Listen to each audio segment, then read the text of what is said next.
The Texas sun hung merciless in the cloudless sky, baking the earth until it cracked like old leather.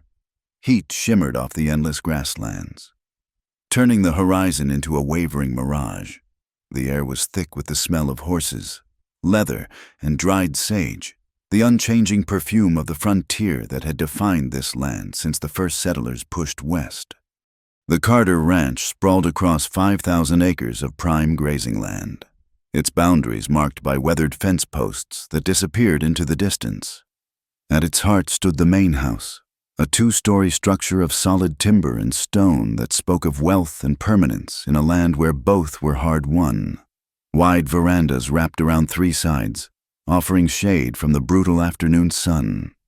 On the eastern veranda, in a spot carefully chosen to catch the morning light and avoid the worst of the afternoon heat, sat Clara Carter.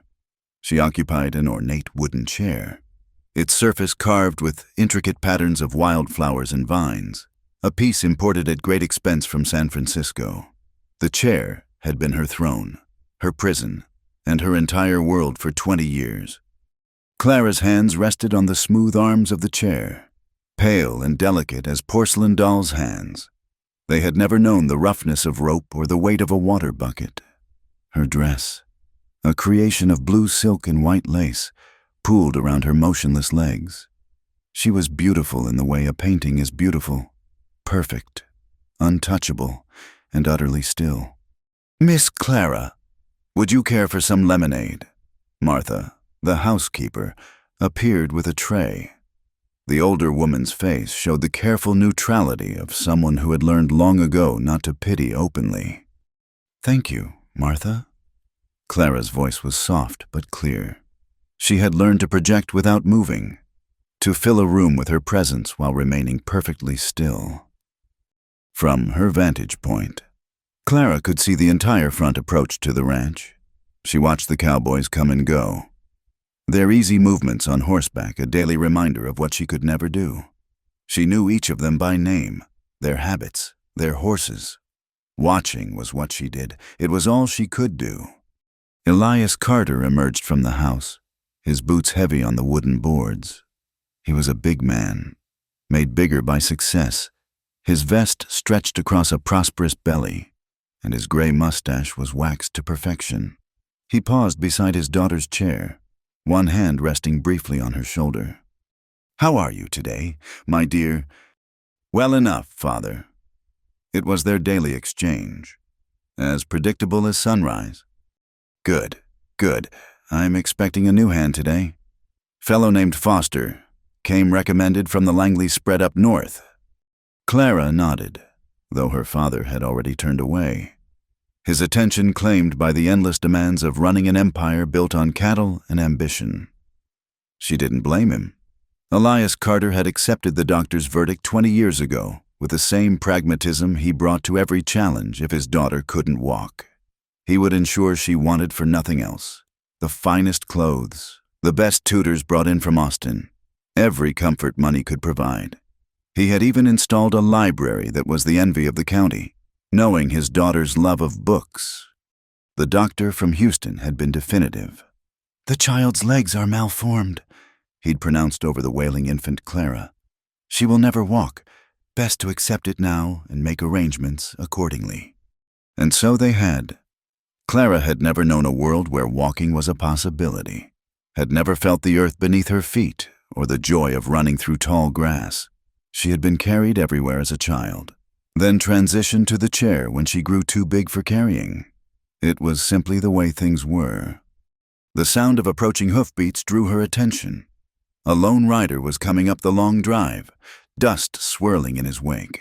Clara straightened slightly, as much as she ever did. New arrivals were always of interest. They brought stories from the outside world, fresh faces in the unchanging landscape of ranch life. The rider was young, perhaps 25, with the lean build of someone who'd spent more nights under stars than roofs. His clothes were worn but clean, his hat pulled low against the sun. He rode with an easy grace that spoke of years in the saddle, his body moving in perfect harmony with his horse, a dusty bay mare that looked like she'd seen hard miles. He dismounted near the main entrance, looping his reins around the hitching post with practiced efficiency. Clara expected him to head straight for the ranch office where her father conducted business.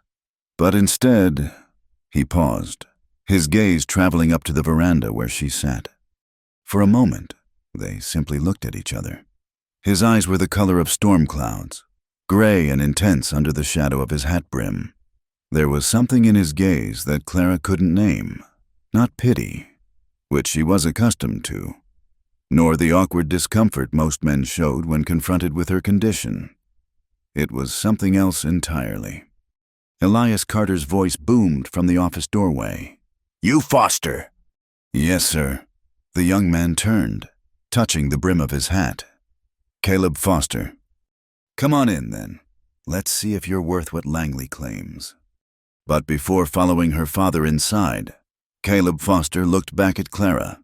He touched his hat brim again, this time in greeting to her, then said something that made her breath catch in her throat. "You will take your first step."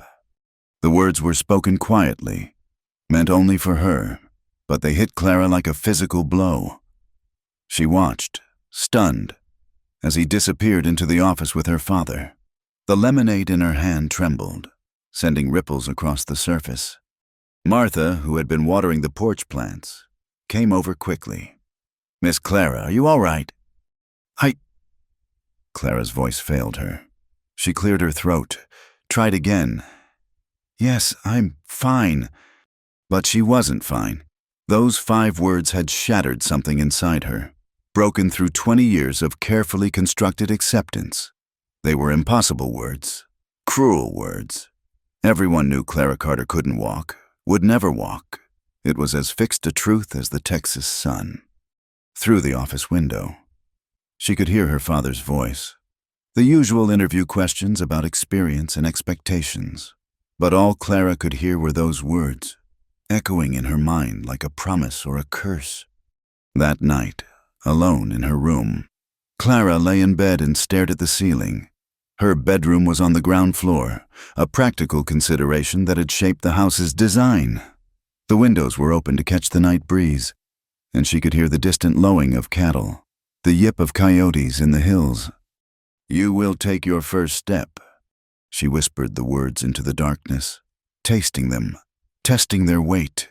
They should have made her angry. This stranger, this drifter, had no right to speak to her that way. He knew nothing about her, nothing about the doctors and specialists her father had brought in over the years, each one confirming what the first had said. But instead of anger, Clara felt something else, something that frightened her more than rage ever could. She felt hope. For the first time in her life, Clara Carter wanted to stand up, not in the abstract way she'd occasionally wondered what it might be like, but with a fierce, burning desire that kept her awake until dawn painted the sky pink and gold. She wanted to prove him wrong, or maybe, and this thought terrified her most of all, she wanted to prove him right. The following days took on a strange new rhythm for Clara. From her chair on the veranda, she found herself watching not just the general comings and goings of ranch life, but one person in particular. Caleb Foster had been hired, as she'd expected. Her father rarely turned away a man who came with good recommendations and was willing to work hard. But Caleb was different from the other ranch hands, where they were loud and boastful, competing to tell the tallest tales around the dinner fires. He was quiet. He did his work with a steady competence that caught even the foreman's approving eye. He could rope and ride with the best of them, but there was no showmanship in it, no need to prove himself beyond the simple doing of the task. Clara observed how he moved among the horses, speaking to them in low tones that seemed to calm even the most skittish colt. His hands were gentle when he checked their hooves or ran his fingers along their legs, feeling for heat or swelling.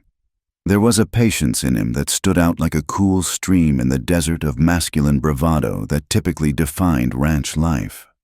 3 days after his arrival, he approached the veranda during the noon break.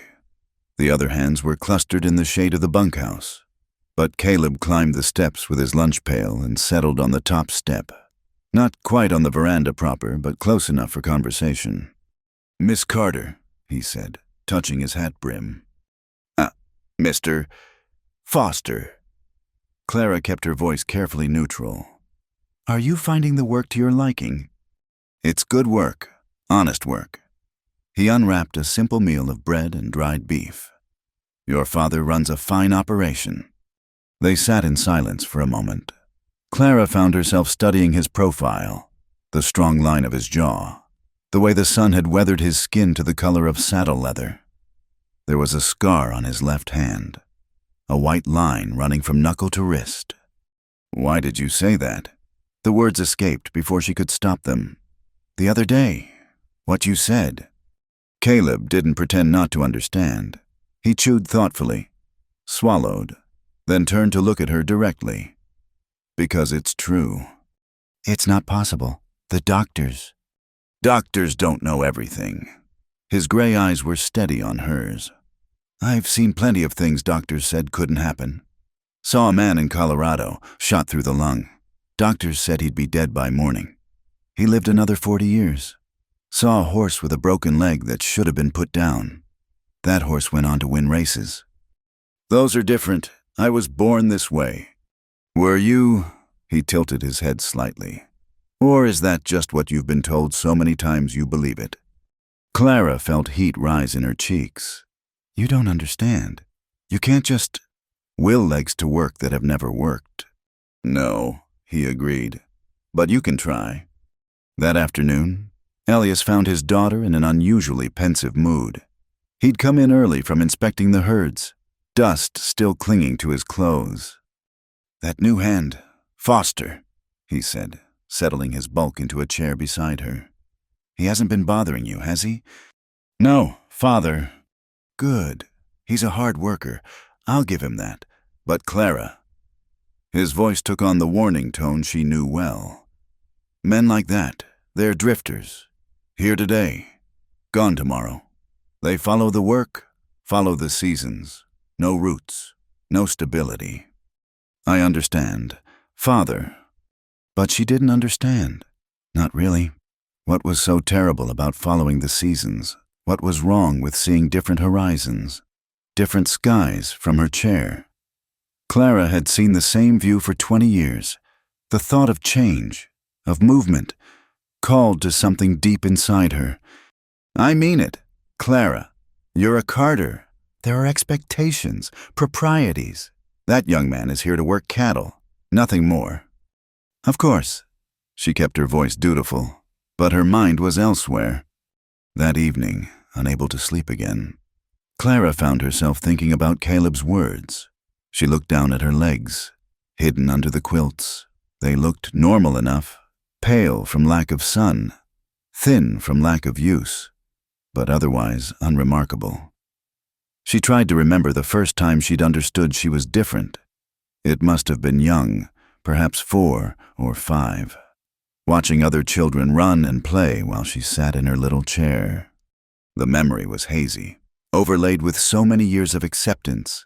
But now, with Caleb's words echoing in her mind, she wondered, had she ever truly tried, or had she simply accepted what everyone told her? Very slowly, holding her breath, Clara attempted to move her right foot, just a twitch, just the smallest movement. Nothing happened. She tried again, concentrating until sweat beaded on her forehead. Still nothing. Of course nothing. What had she expected that some cowboy's wild words would magically cure what 2 decades of doctors couldn't? Tears of frustration stung her eyes. She was a fool. Worse than a fool, she was a desperate fool, grasping at impossible hopes. The next morning, exhausted from her sleepless night, Clara almost didn't go out to the veranda, but habit was stronger than disappointment, and Martha helped her into her chair as always. Caleb was working with a young stallion in the near corral, a beautiful black creature that fought the rope with every ounce of its wild heart. Clara watched, momentarily distracted from her own troubles, as Caleb moved with the horse, never fighting directly but redirecting, guiding, persistent but gentle. He's got a gift, Martha said, pausing with her dust cloth. Never seen anyone work a horse like that. It took nearly an hour, but eventually the stallion stood still, sides heaving, allowing Caleb to run a hand along his neck. The triumph on Caleb's face was quiet but unmistakable. He must have felt her watching because he looked up, catching her eye across the distance. Then he did something unexpected.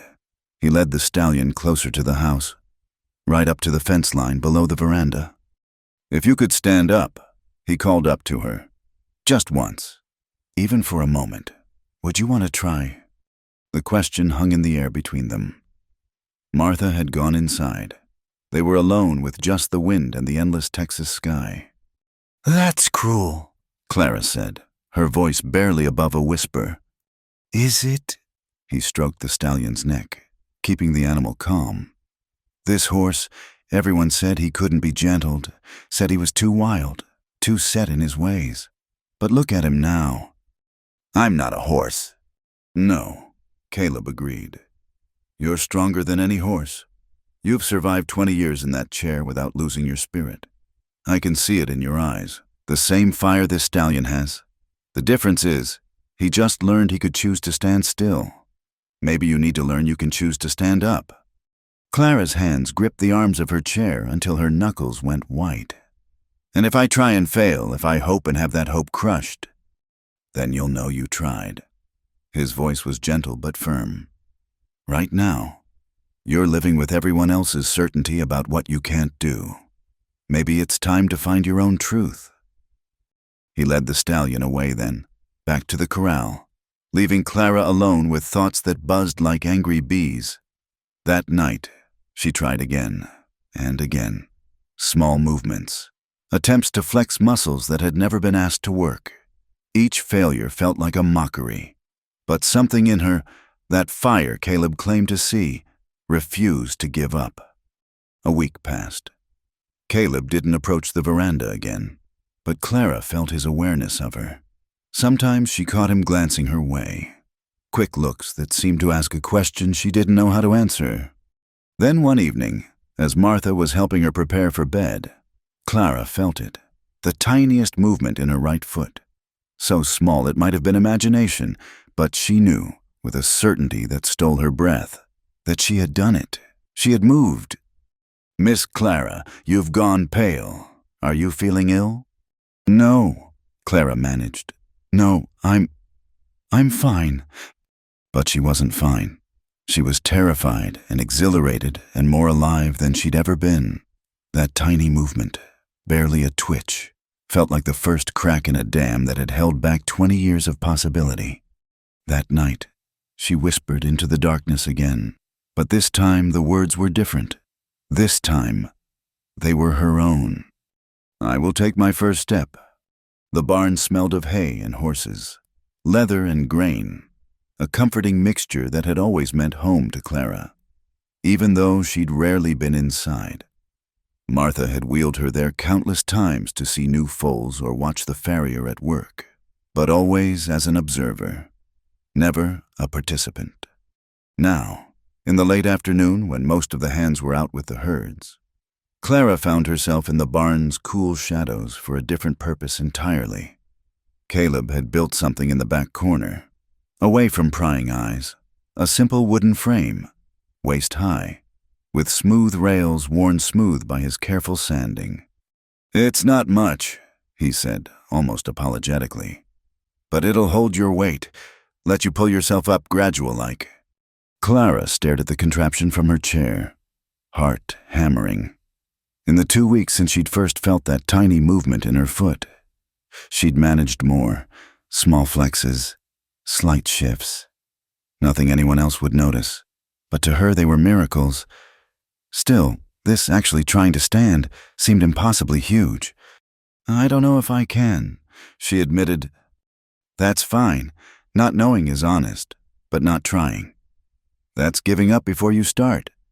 He positioned her chair close to the frame, then stepped back, giving her space. Clara appreciated that. He never crowded her, never grabbed or pushed. Everything was her choice. Slowly, she reached out and grasped the rails. The wood was warm under her palms, solid and real. She took a breath, then another, then began to pull. At first, nothing happened. Her arms shook with effort. But her body remained seated. Then, gradually, she felt her weight shift. Her legs, those supposedly useless limbs, responded in tiny ways. Muscles she didn't know she had fighting to help.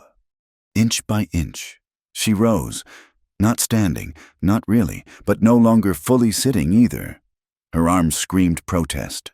Sweat broke out on her forehead, but she kept pulling. And then, her legs touched the ground, actually touched, bearing the smallest fraction of her weight. The sensation was electric, overwhelming.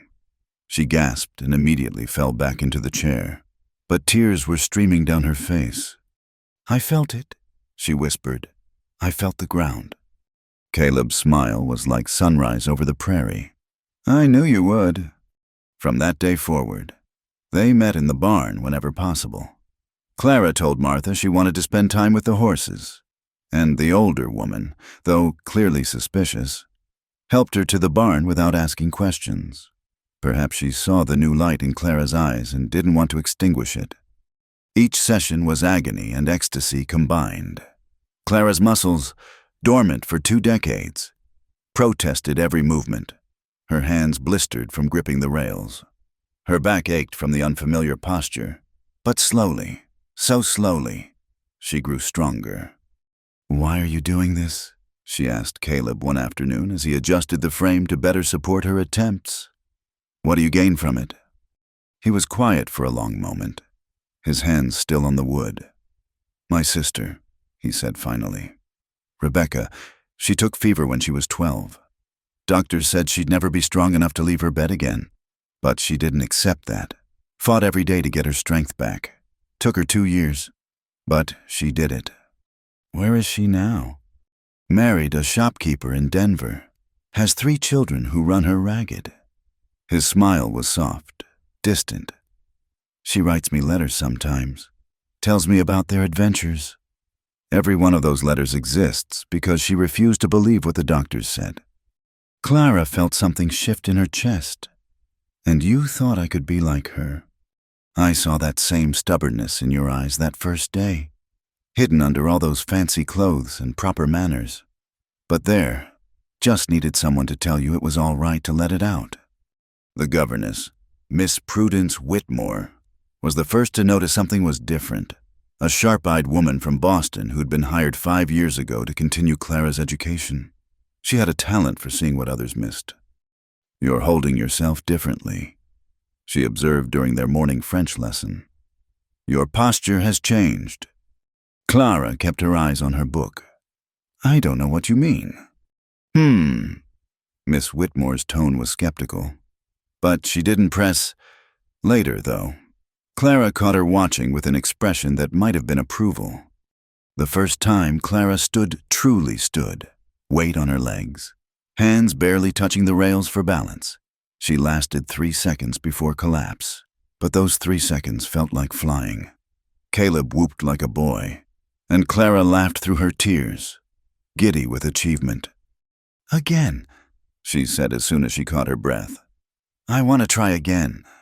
They developed a routine. Caleb would help her from the chair to the frame, then step back, always close enough to catch her if needed, but never interfering. Clara would pull herself up, fight for balance, hold it as long as she could. 5 seconds became 10.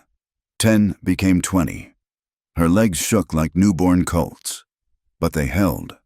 One day, as Clara rested between attempts, she noticed Miss Whitmore in the barn doorway. Her heart seized with panic. Surely the governess would tell her father, would end everything. But Miss Whitmore simply walked in, her boots clicking on the hard-packed earth. She studied the frame, studied Clara's flushed face and trembling hands, studied Caleb standing protectively nearby. "I had polio as a child," she said quietly. "The doctors said I would be weak all my life, unsuitable for any profession requiring stamina. Yet here I am, having traveled from Boston to Texas, teaching a young woman who apparently has more spine than anyone gave her credit for." She moved closer, examining Clara's posture with a critical eye. "You're putting too much weight on your arms. The legs need to learn to bear it, or you'll never progress beyond this frame." She demonstrated a slight adjustment in position. "Try now." Clara tried, and found it was indeed easier. Miss Whitmore nodded approval. "I assume you're keeping this from your father for good reason?" the governess said.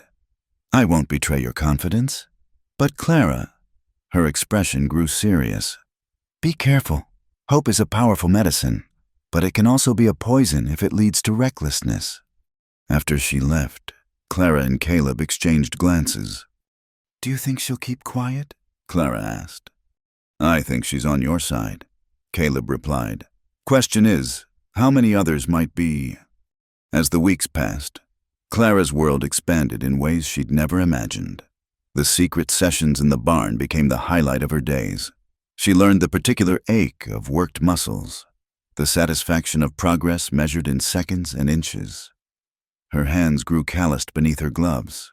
Her appetite increased. Martha commented on it, pleased to see her eating with real hunger.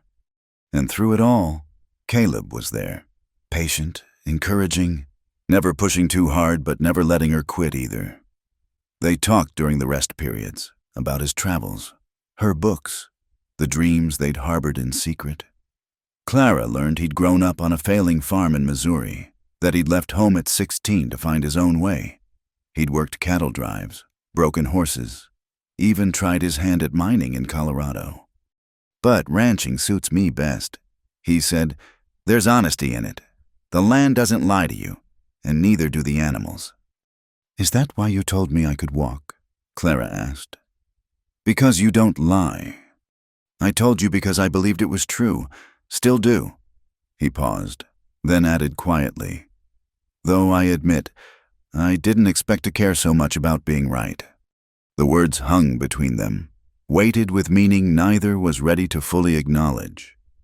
Clara felt her cheeks warm and changed the subject, asking about the stallion he'd been working with. But at night, alone in her room, she let herself think about the way he looked at her, not with pity or discomfort, but with something that made her feel seen in a way she never had before. She thought about his hands, gentle but strong, and the way he said her name, giving it a weight and importance that made her feel real.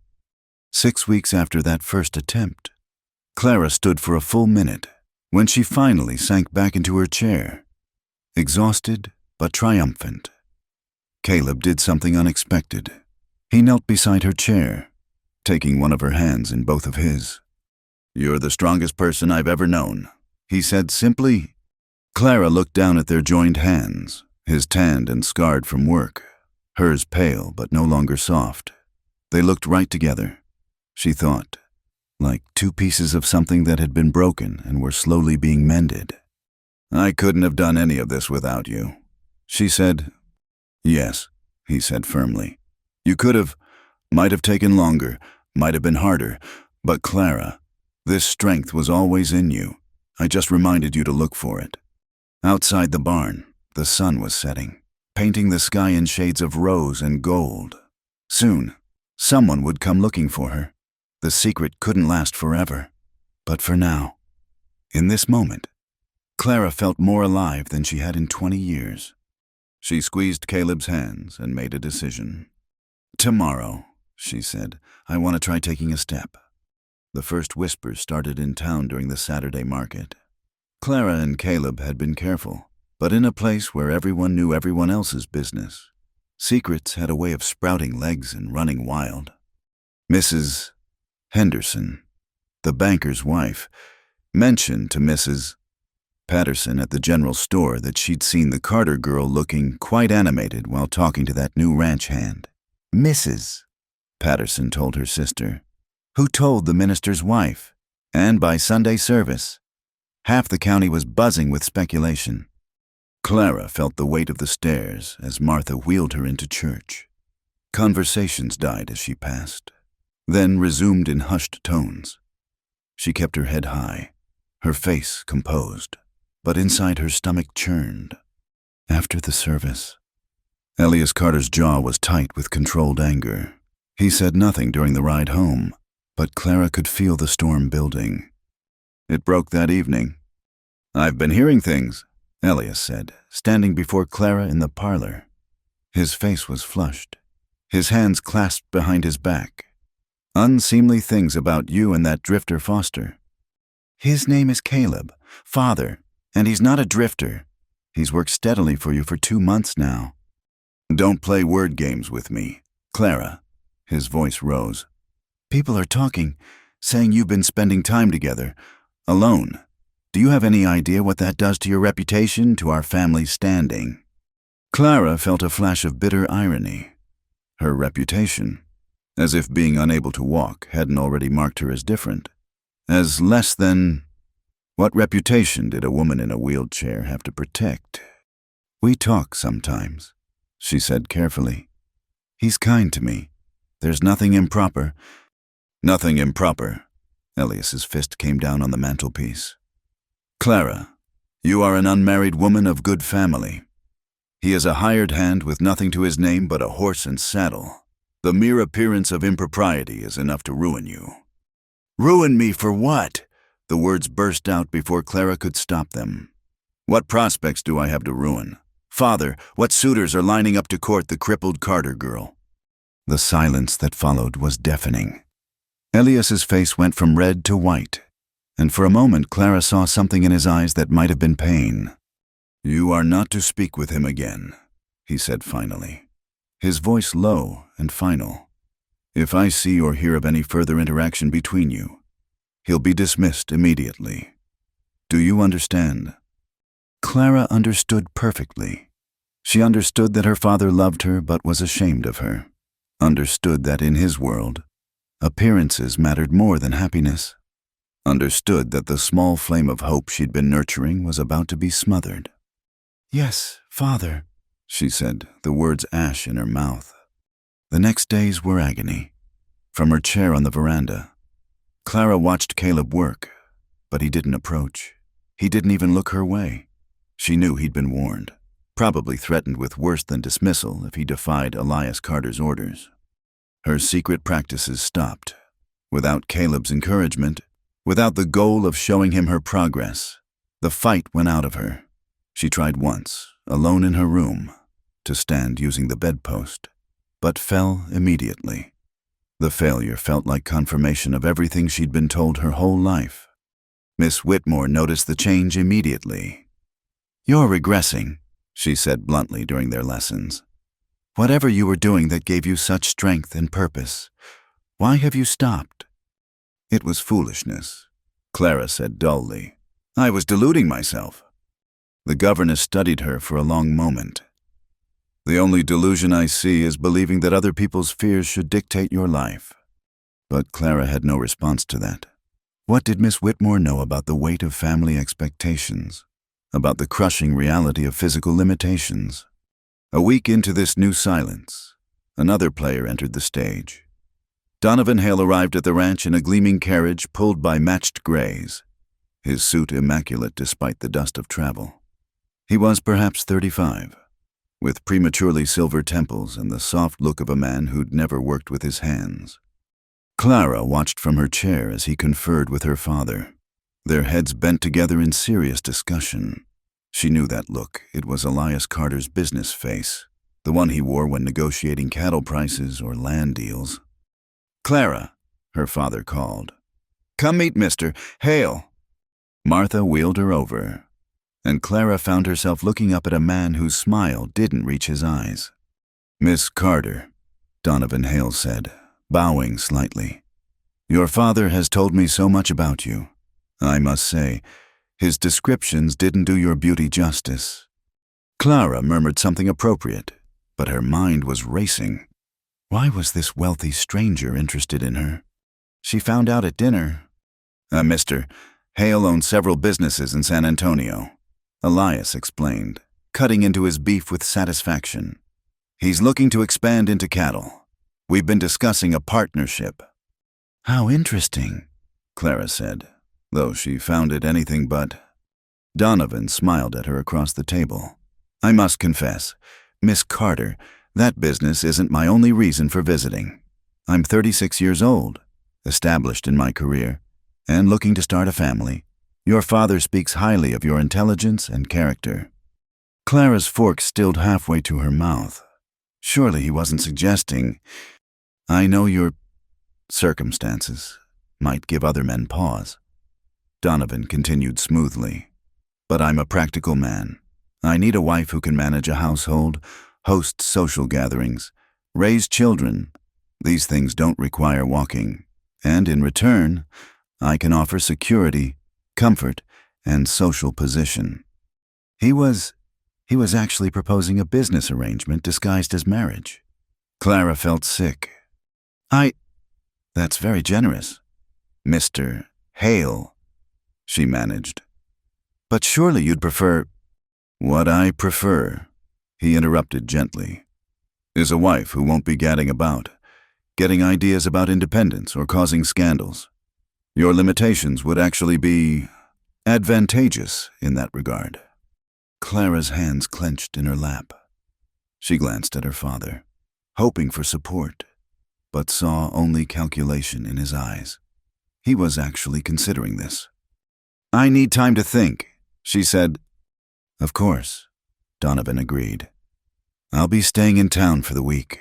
Perhaps we could spend some time together, get to know each other better. The rest of the meal passed in a blur. Clara excused herself as soon as possible, claiming fatigue. But once in her room, she felt anything but tired. She felt trapped, caged more thoroughly than her chair had ever managed. Through her window, she could see the bunkhouse where the Hands lived. Was Caleb there? What would he think of this arrangement? The crippled heiress sold off to the highest bidder like prize cattle. The next morning, Donovan returned with flowers and a book of poetry. He read to her on the veranda, his voice cultured but somehow cold.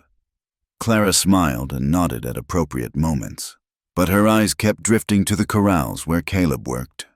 Once their eyes met across the distance, the look on his face, anger, pain, something else she couldn't name, made her heart clench. Then he turned away, leading a horse back to the stable, and Clara felt more alone than ever. You're distracted, Donovan observed, closing the book. Perhaps poetry isn't to your taste. I apologize. I slept poorly. Once we're married, I'll ensure you have the best doctors in San Antonio. Perhaps new treatments have been developed. Though, he added thoughtfully, I wouldn't want you to get your hopes up. I'm perfectly content with you as you are. Content, as if she were a piece of furniture he was considering purchasing. Clara bit her tongue to keep from screaming. That afternoon, Clara made a decision. When everyone was occupied, her father with the accounts, Donovan returned to town, the Hands out with the herds. She had Martha take her to the barn. Just for a few minutes, she said. I want to see the new foal. Martha looked suspicious, but complied. Once inside, Clara whispered urgently. Please, Martha, I need a moment alone. Just 5 minutes. The older woman's face softened. 5 minutes, Miss Clara, no more. As soon as Martha left, Clara looked around desperately. Caleb's training frame was gone, probably dismantled on her father's orders. But the walls were still there, the solid beams, gripping the wheel rims. Clara pushed herself to the nearest post. Her arms shook with effort, but desperation gave her strength. She reached out, grasped the rough wood, and pulled. It was harder without the frame, without Caleb's presence. But Clara gritted her teeth and fought, hauling herself up inch by agonizing inch. Her legs screamed protest, her arms burned, but she kept going until she was standing, swaying, clutching the post like a lifeline, but standing. I knew you couldn't give up. Clara gasped, nearly falling. Caleb stood in the doorway, silhouetted against the afternoon light. You shouldn't be here, she whispered. Neither should you. He stepped inside, closing the door behind him. But here we are. My father will dismiss you. Let him. Caleb moved closer, his eyes never leaving hers. I've been dismissed before, but I've never seen anything like what you just did, even without help, without hope. You kept fighting. Clara's legs were shaking badly now, but she held on. There's a man, Donovan Hale. My father wants me to marry him. Something dangerous flashed in Caleb's eyes. The merchant from town, I've heard of him. He sees me as convenient, a wife who can't run away. The bitter words tumbled out. And my father sees it as a good business arrangement. What do you see it as? Clara's strength finally gave out. She started to fall, but Caleb was there, catching her, lowering her gently to a hay bale. His arm stayed around her for a moment longer than necessary. I see it as a cage, she whispered, one I'll never escape from. Caleb knelt before her, his hands resting lightly on her knees. You just stood on your own. You've been getting stronger every day, Clara. You don't have to accept what others plan for you. What choice do I have? I'm a woman who can't walk in a world that demands women be decorative and obedient. At least with Donovan. I'd have security. Security isn't living. His voice was fierce. You deserve more than being some man's convenient wife. You deserve to be loved for your strength, your courage, your fire, not in spite of your legs, but because of everything you are. Clara's eyes filled with tears. And who would offer such a thing? Caleb's hands tightened on her knees. For a moment, she thought he might speak, might say the words she desperately wanted to hear. But then footsteps sounded outside, and he pulled back quickly. Martha entered, her face stern. Your 5 minutes are long past, Miss Clara. As Clara was wheeled back to the house, she looked back once. Caleb stood in the barn doorway, watching her go. In his eyes she saw a promise, a challenge, and something that might have been love. That night, she sent word to Donovan Hale that she needed more time to consider his proposal. Then she lay in her bed and planned. She would not be sold off like cattle. She would not accept a life in a gilded cage. She would take her first step, and then another, and another, until she could walk away from anyone who tried to hold her back. The evening was oppressively warm, even for Texas in late summer. Clara sat in the formal dining room, her blue silk dress already damp with perspiration despite the servants' constant fanning. Across from her, Donovan Hale cut his meat with precise movements, speaking about his plans for their future as if it were already decided. I found a lovely house in San Antonio, he was saying, 3 stories, with all the modern conveniences. The doorways are wide enough for your chair, and I'll have ramps installed where necessary. Elias nodded approvingly. Very thoughtful. Donovan. You see, Clara Mr. Hale has considered everything. Everything except what I want, Clara thought. She pushed her food around her plate, appetite gone. There's also an excellent physician in town, Donovan continued. Dr. Morrison. He's worked with similar cases.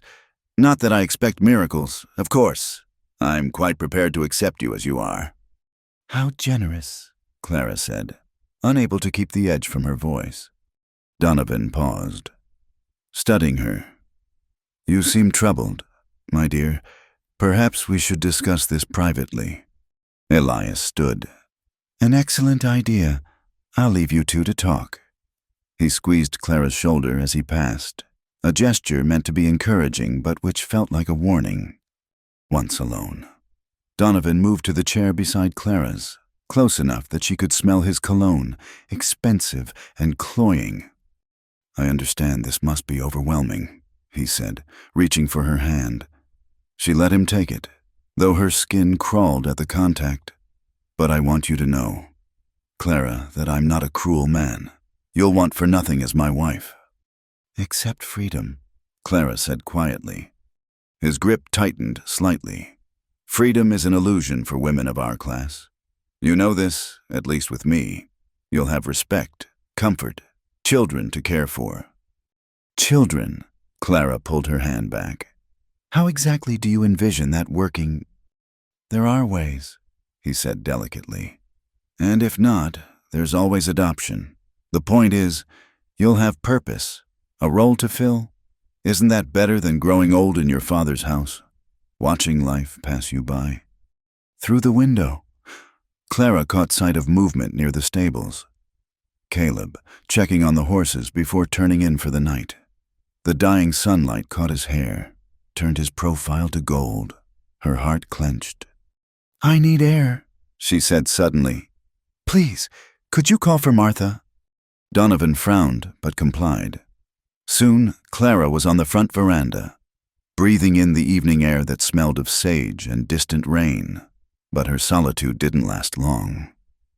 Donovan followed, positioning himself where she couldn't avoid looking at him. "You haven't given me an answer," he said. "You haven't actually proposed," Clara pointed out. "Very well." To her horror, he began to kneel beside her chair. "Clara Carter, would you do me the honor?" "Stop!" The word came out sharper than intended. "Please, just stop!" He rose slowly, his face hardening. "I see. It's that ranch hand, isn't it? I've heard the gossip."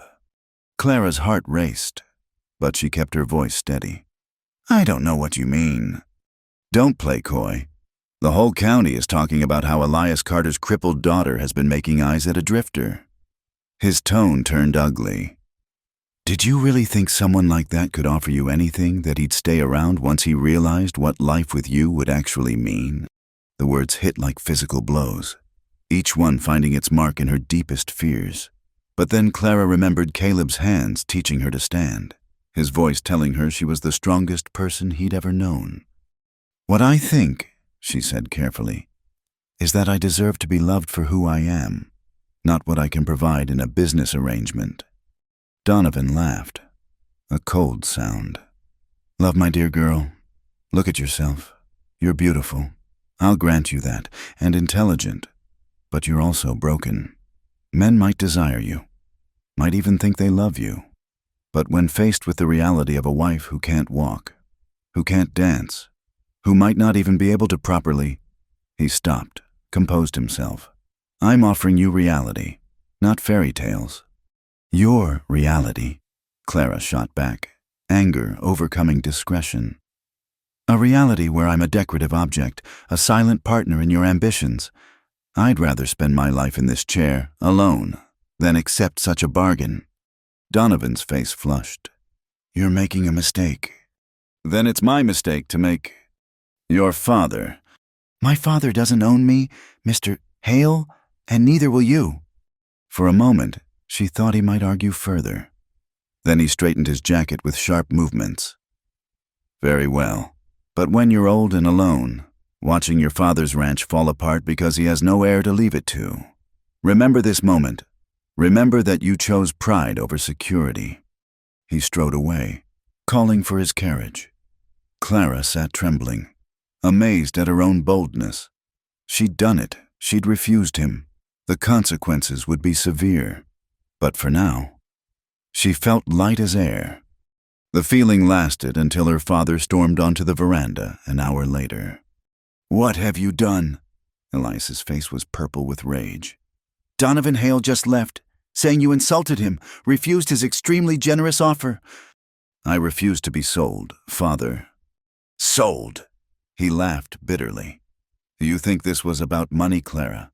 I was trying to secure your future when I'm gone. Who will care for you? Who will protect you?" "I don't need protection. I need—" What do you need that ranch hand you think he'll marry you? Is that it?" Elias began pacing, his boots heavy on the wooden boards. "Even if he would, which is doubtful, what kind of life could he give you drifting from ranch to ranch? No stability, no comfort." "But it would be my choice." Clara's voice rose to match his. "My life, my decision." "You don't get to make decisions like other women." The words exploded from him. "You're not like other women. You can't—" He stopped abruptly, horror dawning on his face as he realized what he'd said. Clara felt each word like a knife to the heart. "Can't what?" she asked quietly. "Can't walk? Can't dance? Can't be a proper wife? I know what I can't do.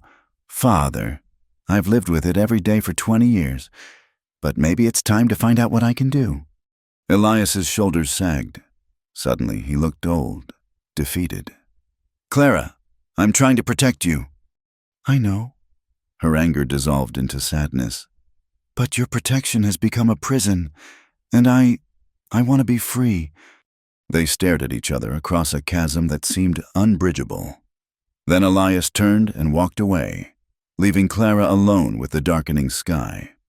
That night, sleep eluded her. Clara lay in bed replaying the evening's events, wondering if she'd made a terrible mistake. Donovan's words echoed old and alone. Broken, unwanted. What if he was right? What if she'd just thrown away her only chance at a semblance of normal life? A soft tap at her window made her heart leap. She turned to see Caleb outside, his face barely visible in the moonlight. Clara hesitated. If anyone saw. But then, what did she have left to lose? She pulled herself to sitting, then used the furniture to drag herself to the window. It took enormous effort. But finally, she managed to unlatch and open it. You shouldn't be here, she whispered. I heard what happened. With Hale. Caleb's voice was low, urgent. The whole bunkhouse is talking about it. Are you all right? I don't know. The honesty of it surprised her. I refused him, refused the security, the future my father planned, and now... Now you're free, Caleb finished. Am I? I can barely move without help.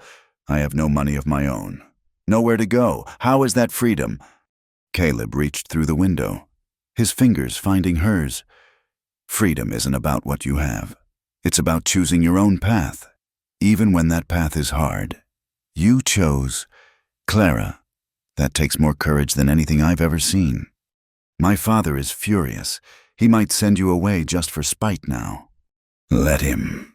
Caleb's thumb stroked across her knuckles. I'll go if I have to, but I'll come back. However long it takes, however hard it is. I'll come back for you. Why? The word came out as barely a breath. Why would you do that? You know why. She did. It was there in every glance, every word of encouragement, every patient hour spent helping her stand.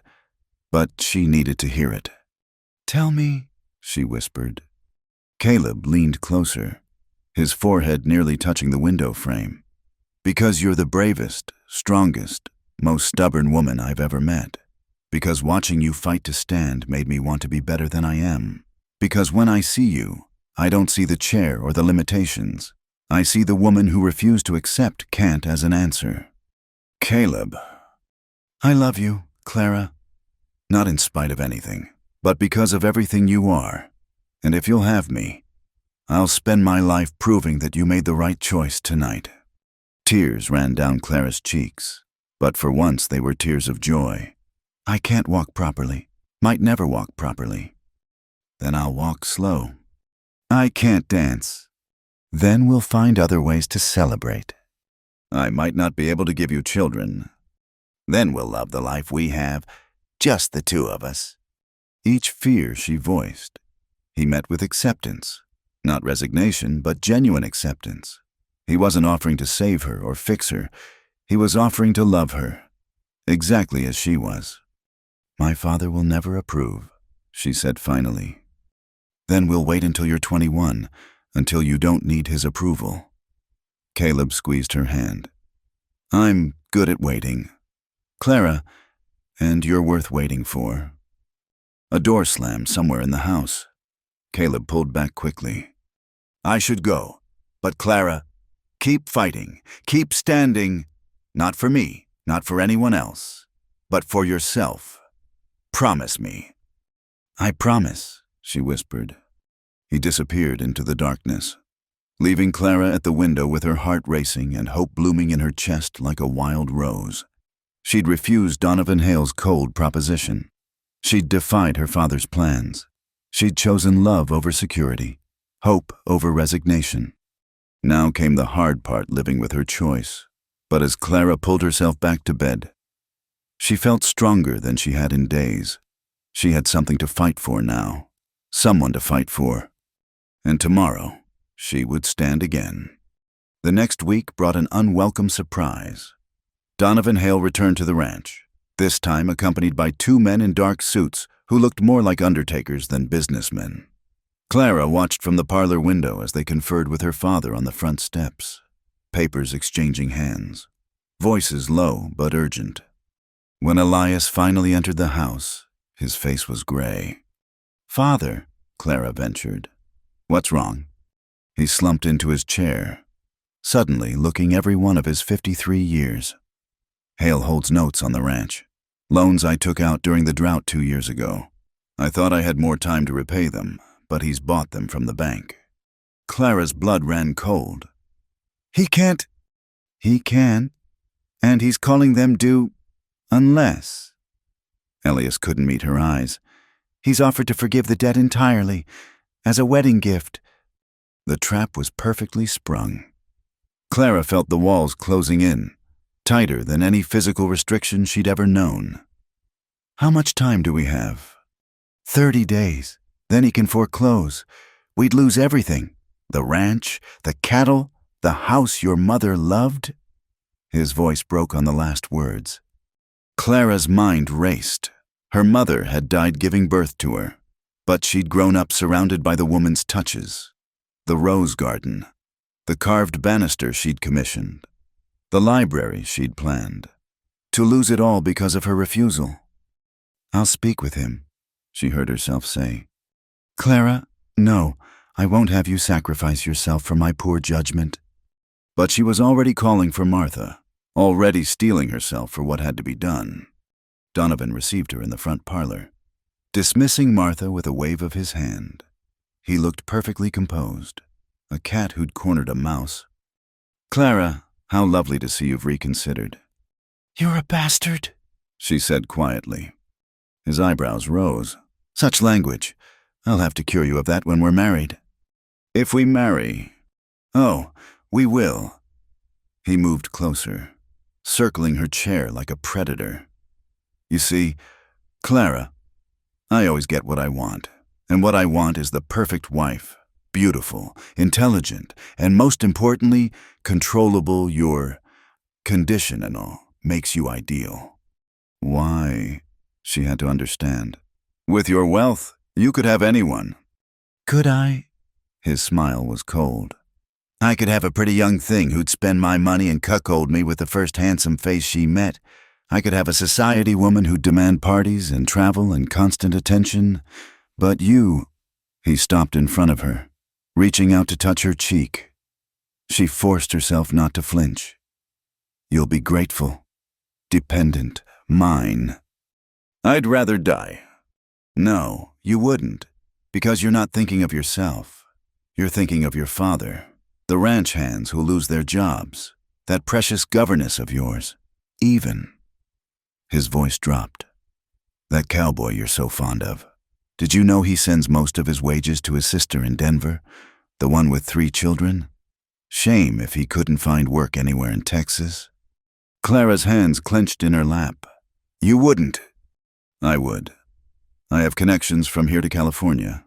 One word from me, and Caleb Foster never works again." He straightened, brushing imaginary dust from his sleeve. "But agree to marry me, and everyone prospers. Your father keeps his ranch, the hands keep their jobs, and Foster, well, I'll even give him a bonus when he leaves. Call it a wedding present." "When he leaves?" "Oh yes, that's non-negotiable. He goes immediately after our engagement is announced. Can't have you pining after inappropriate men. Can we?" Clara felt something die inside her chest. This was checkmate, and they both knew it. She could sacrifice herself or watch everyone she cared about suffer. "I need time to prepare," she said finally. "A week. 3 days. We'll announce our engagement at the Saturday social. Wear something pretty." He moved toward the door, then paused. "Oh, and Clara, no more midnight conversations at windows.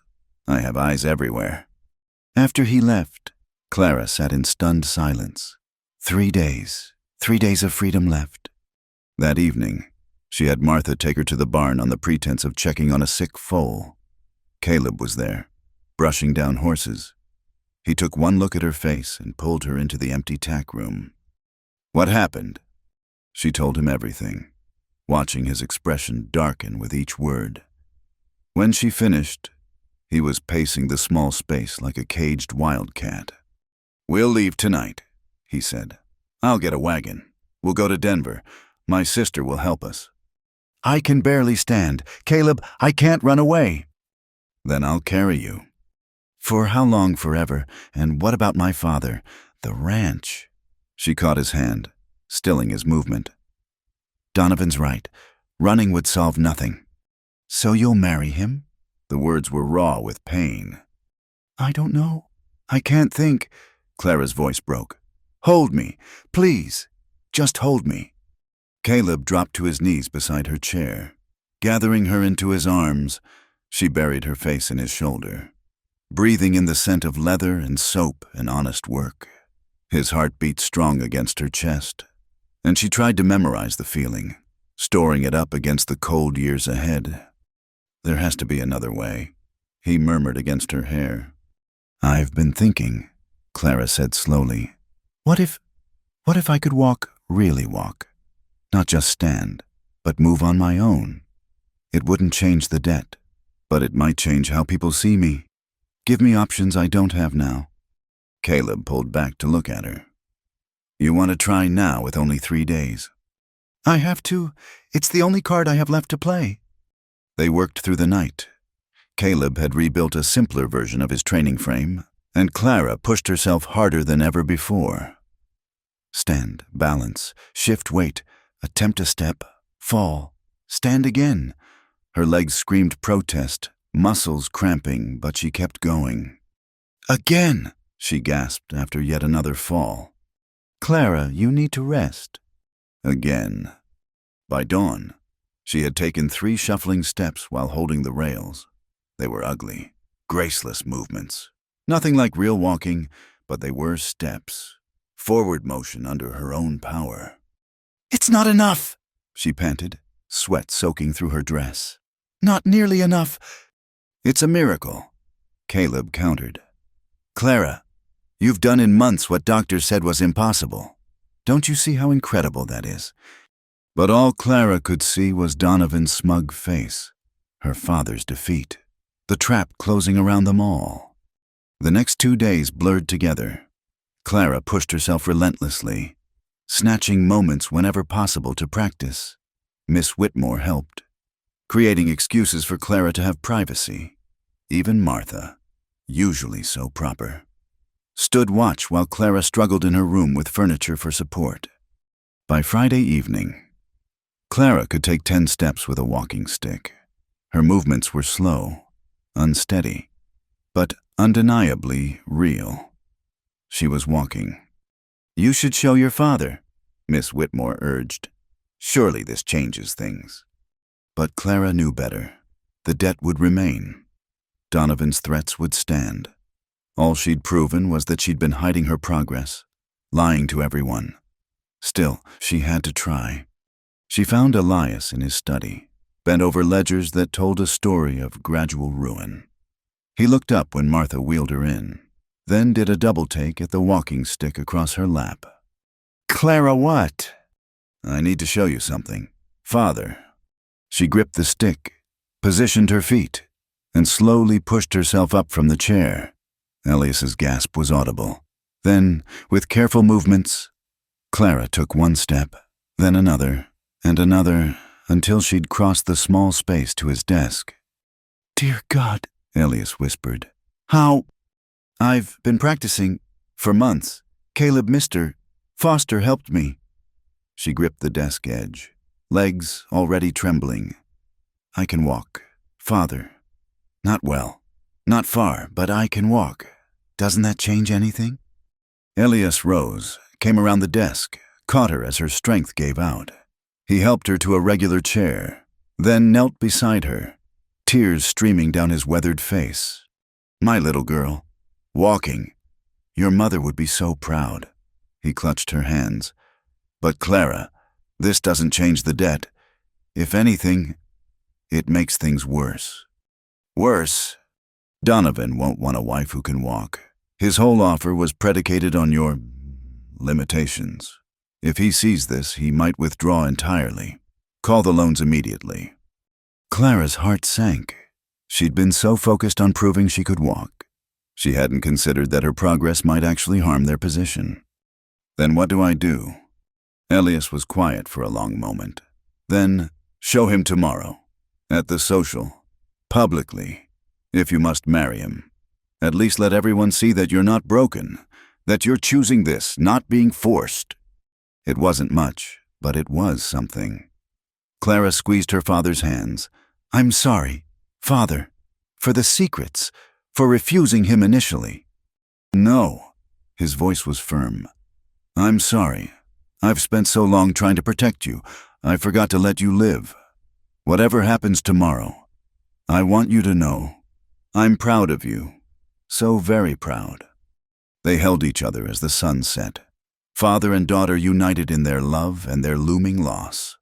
Tomorrow, Clara would face Donovan Hale. She would stand on her own feet and make her choice. But tonight, she had one last thing to do. She waited until the house was quiet. Then had Martha help her to the barn one final time. Caleb was waiting, as she'd known he would be, in the soft lamplight. His face was both heartbroken and beautiful. Show me, he said simply. Clara stood, took her stick, and walked to him. 10 steps, each one a victory and a farewell. When she reached him, he caught her in his arms, holding her as if she might disappear. You did it, he whispered. You beautiful, stubborn, incredible woman. You did it. For all the good it does. She looked up at him. I'm going to accept his proposal tomorrow. I have no choice, but I wanted you to see, wanted you to know that you were right. I could take my first step. I just wish... Shh. He pressed his lips to her forehead. No regrets, no what-ifs. You gave me the gift of watching you bloom. That's more than I ever deserved. They stayed there, holding each other in the barn that had witnessed her transformation, until the first hints of dawn touched the sky. Then Caleb helped her back to her chair, back to the house, back to the life that waited to claim her.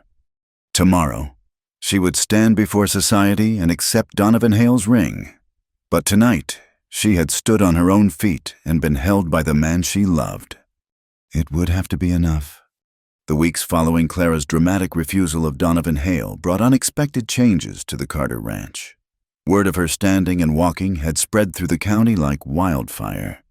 And with it came a shift in how people saw her. No longer was she poor Clara Carter, the cripple, but that remarkable Carter girl who proved the doctors wrong. Elias, shaken by recent events and his daughter's revelation, underwent his own transformation. The man who had once seen Clara's condition as something to manage and hide now watched with wonder as she moved about the house with her walking stick. Slow but determined. I've been a fool, he admitted one morning, finding her in the study reviewing the ranch's ledgers. All these years, I treated you like porcelain when you're actually forged steel. Father? No, let me finish. He sat beside her, his weathered hands clasped. Your mother was the same way. Looked delicate as a flower, but had a spine of iron. She'd have been so proud to see you now. He paused, then added quietly, I'm releasing Caleb Foster from any restrictions. If he wishes to court you properly, he has my blessing. Clara's heart leaped, but reality tempered her joy. The debts? I'll find another way. I have already met with bankers in Austin, and your cousins in Missouri might help. It won't be easy, but we'll manage without selling you to the highest bidder. The relief was overwhelming. Clara reached for her father's hand, and they sat together in companionable silence. 2 stubborn Carters finally on the same side. But Elias's transformation went deeper than just accepting Caleb. He began including Clara in ranch business, teaching her the intricate details of cattle prices, breeding programs, and land management. Her quick mind absorbed it all. And soon she was making suggestions that surprised even the foreman. You've got your mother's head for figures. Elias marveled as Clara caught an error in the accounts that would have cost them dearly. Maybe it's time this ranch had a proper bookkeeper. Are you offering me a job? Father, I'm offering you a future. He corrected. This ranch will be yours someday. You should know how to run it. Clara threw herself into learning with the same determination she'd brought to walking. She spent hours poring over breeding records, studying market reports, and corresponding with other ranchers. Her world, once limited to the view from her chair, expanded exponentially. Caleb watched this transformation with quiet pride. Their relationship, now conducted in the open, deepened beyond the desperate passion of secret meetings. He'd join her in the study some evenings, and they'd talk about everything from cattle breeds to poetry, from his travels to her dreams for the ranch. "You're different," he observed one evening as they sat on the veranda, watching the sunset paint the sky crimson. "More yourself. Somehow." "I'm free," Clara said simply, not just from the chair, though that's part of it. Free to think, to plan, to choose. She looked at him sideways. "Though I notice you haven't actually courted me properly yet, despite my father's permission." Caleb grinned. "Been waiting for you to be steady enough on your feet for a proper walk. Can't court a lady properly sitting still." "Is that so?" "Indeed. My mother always said a man should walk with his girl under the stars, pick her wildflowers, maybe steal a kiss by the creek." His eyes twinkled. "Course. She also said the girl should be able to run away if she doesn't fancy him." "Well then," Clara said, reaching for her stick, "I'd better keep practicing." And practice she did. Each day brought new progress. 20 steps became 50. 50 became 100. The walking stick, once a necessity, became more of a precaution. Her legs, finally asked to work, responded with increasing strength. Miss Whitmore proved an invaluable ally, researching exercises and treatments that might help. She corresponded with doctors in Philadelphia and Boston, gathering information about new therapeutic approaches. "There's a physician in New York," she reported one afternoon, "who's had success with Swedish movement therapy. It's quite progressive. Uses specific exercises to strengthen weakened limbs." Clara was eager to learn more. They sent for books, tried different techniques. Some helped, others didn't, but each attempt taught them something new. One particular breakthrough came from an unexpected source. Old Sam, the ranch's longest-serving hand, mentioned his grandmother's remedies from Mexico. "She was a curandera," he said shyly when Clara asked. "Helped folks with all sorts of ailments. There were these exercises, like a dance almost, supposed to wake up sleepy muscles." Clara tried them, feeling slightly foolish at first as she moved through the flowing motions. But there was something to it. The gentle movements seemed to unlock tensions she hadn't known existed. 3 months after Donovan's threats, Clara achieved what had once seemed impossible. She walked from the house to the barn and back nearly a quarter mile, without stopping. Caleb was waiting at the barn door, and the look on his face when he saw her coming made every painful step worth it. "Remember what I said about courting?" he asked, offering his arm. "Something about walks under the stars." That evening, they actually strolled, through her mother's rose garden. Clara's gait wasn't smooth, might never be entirely normal, but she was moving under her own power, choosing her own path. "I have something for you," Caleb said, producing a small, wrapped package. Inside was a delicate silver charm, a tiny pair of boots. "For your first real walk," he explained, "and all the walks to come." Clara's eyes misted. "It's perfect." "There's more." He seemed suddenly nervous. "Clara, I've been thinking.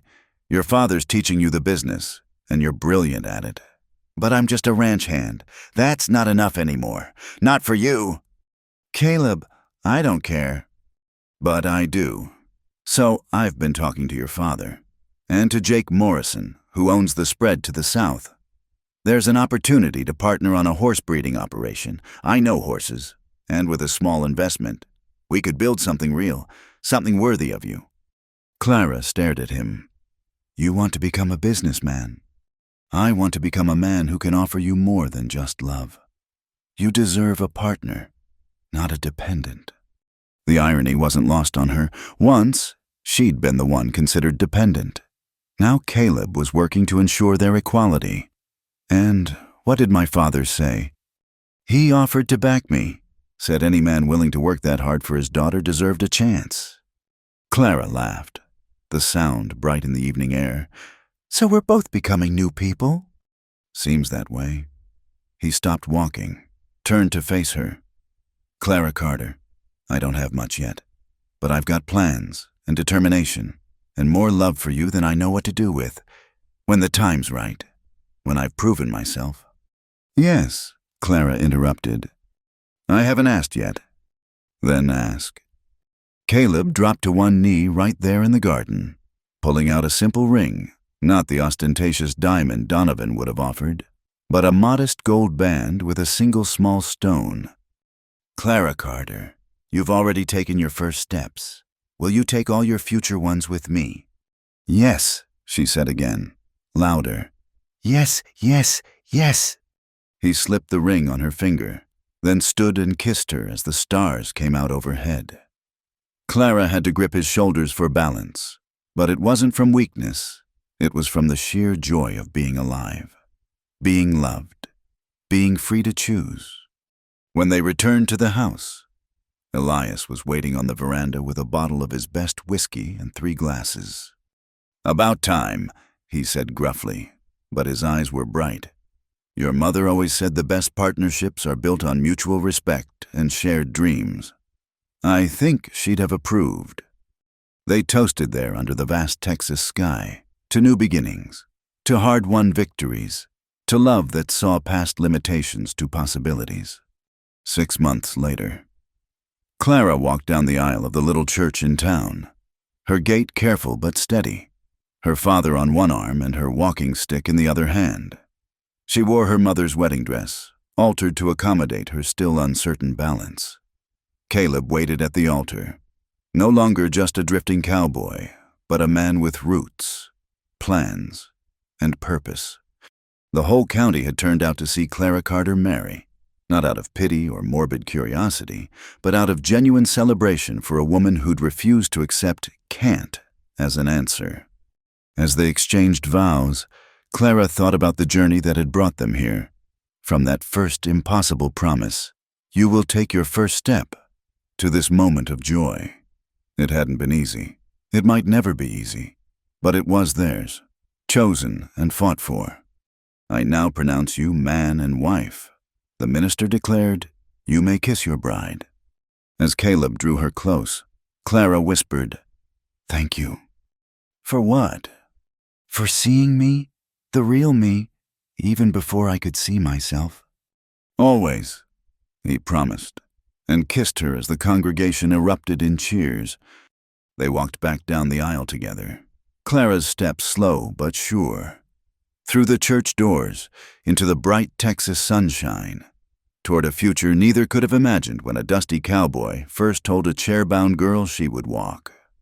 But she had, one step, then another, and she would keep walking, keep moving forward, for all the days to come.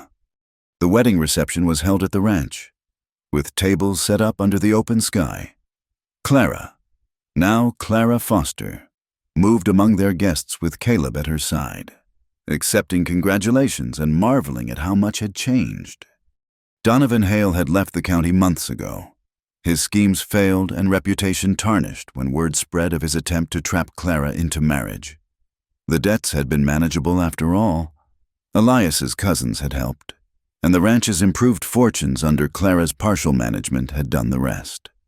As the sun set and the dancing began, Clara stood at the edge of the floor, watching couples whirl and spin. Once, this would have been a source of pain.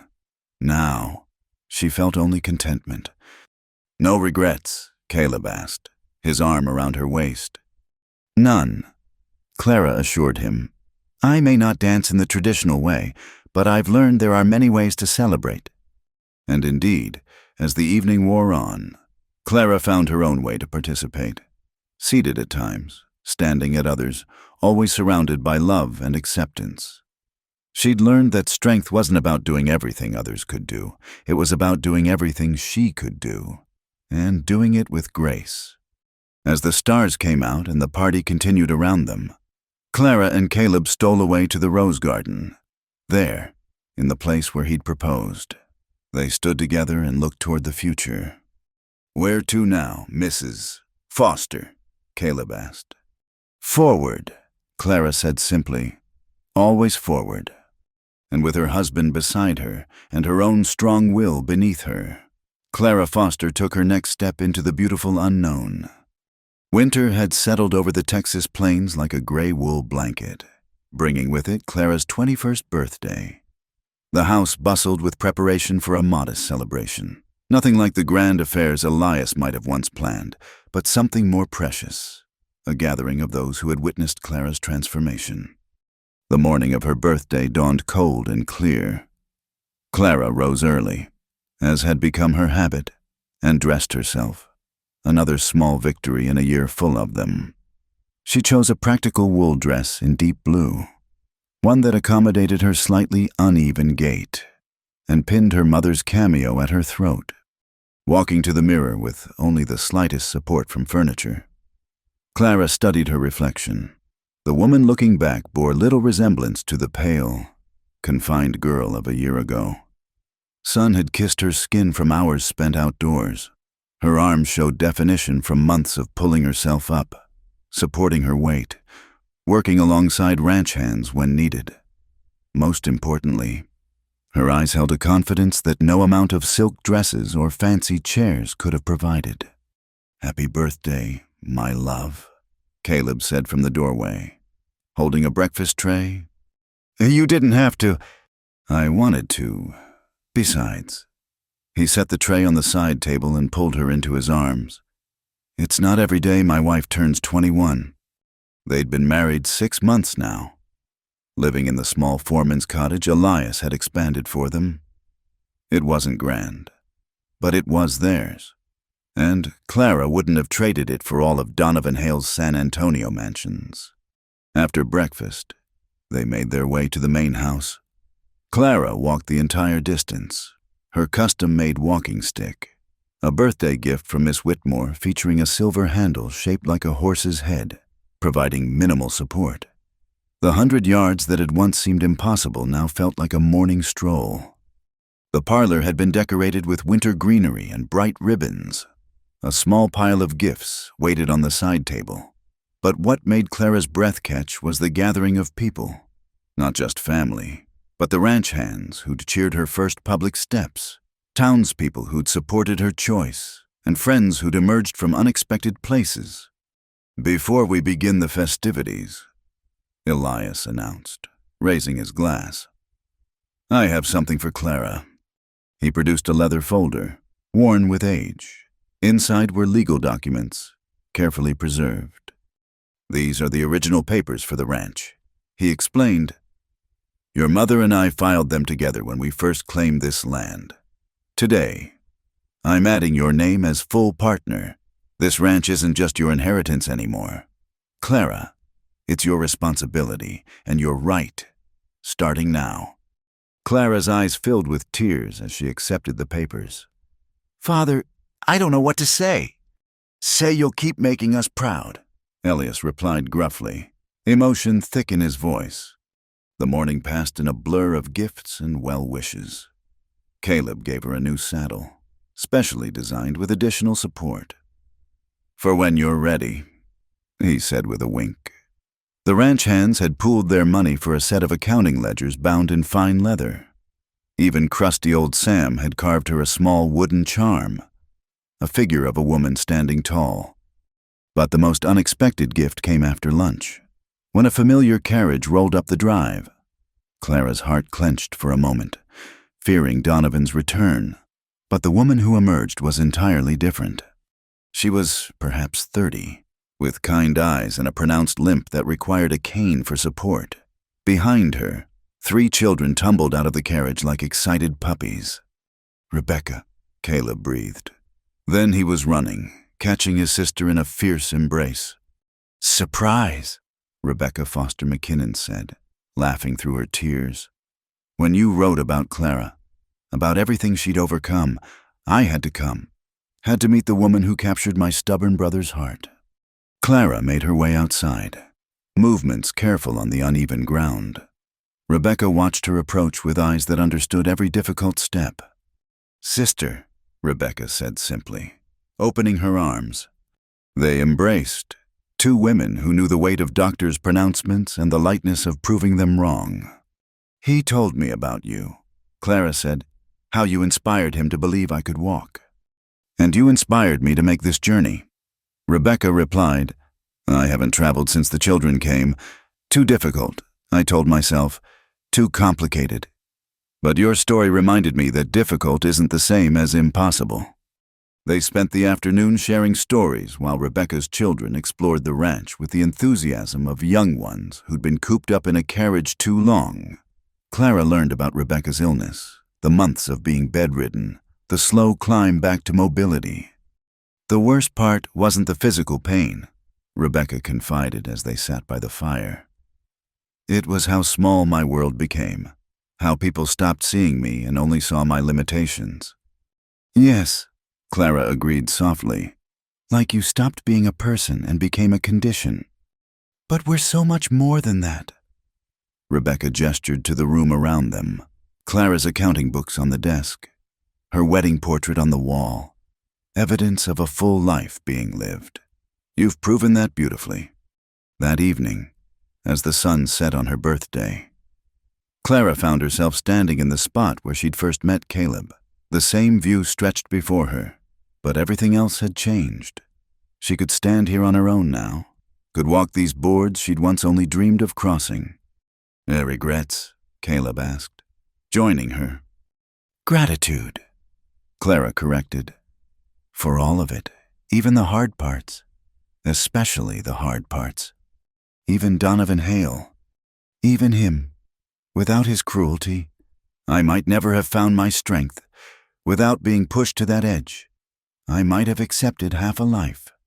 Caleb pulled her close. "Have I told you today that I love you? Only a dozen times." "Not nearly enough then." They stood together as the stars emerged. No longer the broken girl and the drifting cowboy who'd met on this spot over a year ago, but partners in the fullest sense. The next morning brought a special surprise. Rebecca's children had begged to see Clara walk without her stick. Having heard stories from their uncle, Clara obliged, making her slow but steady way across the parlor while the children cheered as if she'd performed a magic trick. "Again," the youngest cried. "Walk again, Aunt Clara." And she did, because she could, because 3 young faces lit up with wonder at something she'd learned to take for granted. Later, she overheard the middle child telling his sister, "Uncle Caleb was right.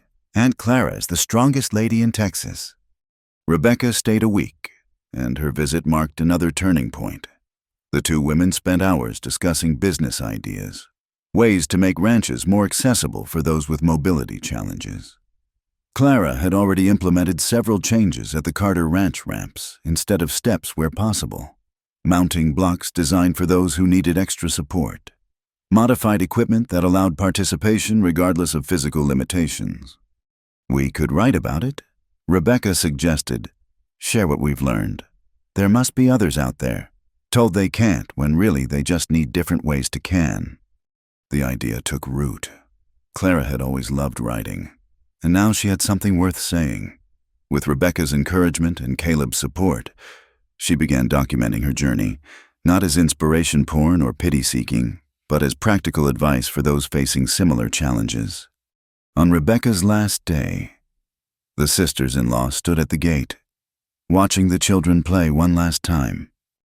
"Thank you for coming," Clara said, "for showing me I'm not alone in this." "You never were," Rebecca assured her. "There are more of us than anyone realizes, women who refuse to be defined by what we can't do." She squeezed Clara's hand. "Keep walking, sister. Keep proving them wrong. As the carriage rolled away, Clara felt a new sense of purpose settling into her bones. She'd spent so long focused on her own journey, learning to stand, to walk, to claim her place in the world. Now she saw a broader horizon, a chance to help others find their own paths. That night, she shared her thoughts with Caleb as they prepared for bed in their little cottage. I want to do more, she said, not just for myself, but for others like me, like Rebecca. What did you have in mind? I don't know yet. Maybe starting with the writing, sharing what I've learned. Maybe eventually more, a place where people can come to learn, to practice, to discover what they're capable of. Caleb smiled, that slow, warm smile that still made her heart skip. Sounds like you're planning to change the world. Maybe just a small part of it. That's how all change starts, one small part at a time. He kissed her forehead. Whatever you decide, I'm with you. As Clara drifted off to sleep that night, she thought about the journey that had brought her here. From that first impossible challenge, you will take your first step, to this moment of possibility and purpose. She'd learned to walk, yes, but more importantly, she'd learned to hope, to fight, to choose her own path. Tomorrow would bring new challenges. Her gait would always be different, her balance never perfect. There would be bad days when the old weakness returned, when stairs seemed like mountains and distances stretched impossibly far. But there would also be good days, days when she forgot to notice the effort each step required, days when she moved through the world as herself, not as an inspiration or a tragedy, but simply as Clara Foster, rancher, wife, and woman who happened to walk a little differently than most. The moonlight streamed through the window, illuminating the small wooden charm from Sam and the silver boots from Caleb hanging side by side on her dresser. Tomorrow, she decided, she would begin writing properly. She would tell her story not as a fairy tale or a medical miracle, but as what it truly was, a testament to stubbornness, love, and the radical act of refusing to accept limitations others placed on you. And perhaps, somewhere out there, another young woman sat in a chair, told she would never walk, never have a full life, never be more than her diagnosis. Perhaps that woman would read Clara's words and think, for the first time, but what if they're wrong? That possibility, Clara thought as sleep finally claimed her, was worth every difficult step she'd taken and all the ones still to come. She'd learned to walk not just for herself, but for every person who'd been told they couldn't. And tomorrow, she'd take another step forward, then another, not because it was easy, but because it was possible. The ending of her story, Clara realized, wasn't really an ending at all. It was a beginning of a life lived fully, of dreams pursued boldly, of love chosen freely. And most importantly, it was proof that sometimes the most powerful thing you can say to someone isn't "I'm sorry," or "you can't," but simply, "you will take your first step." And she had one miraculous, difficult, beautiful step at a time. Thank you for joining me on Clara and Caleb's incredible journey through the wild Texas frontier. I hope their story of courage, determination, and love has touched your heart as much as it touched mine while telling it. Where are you listening to this tale of the Old West? Please share in the comments below. I'd love to know whether you're in America, Vietnam, or somewhere else entirely. Don't forget to subscribe to the From Wild West channel and share your thoughts about Clara's transformation. Did her journey inspire you? What was your favorite moment? Let's discuss in the comments. Partners,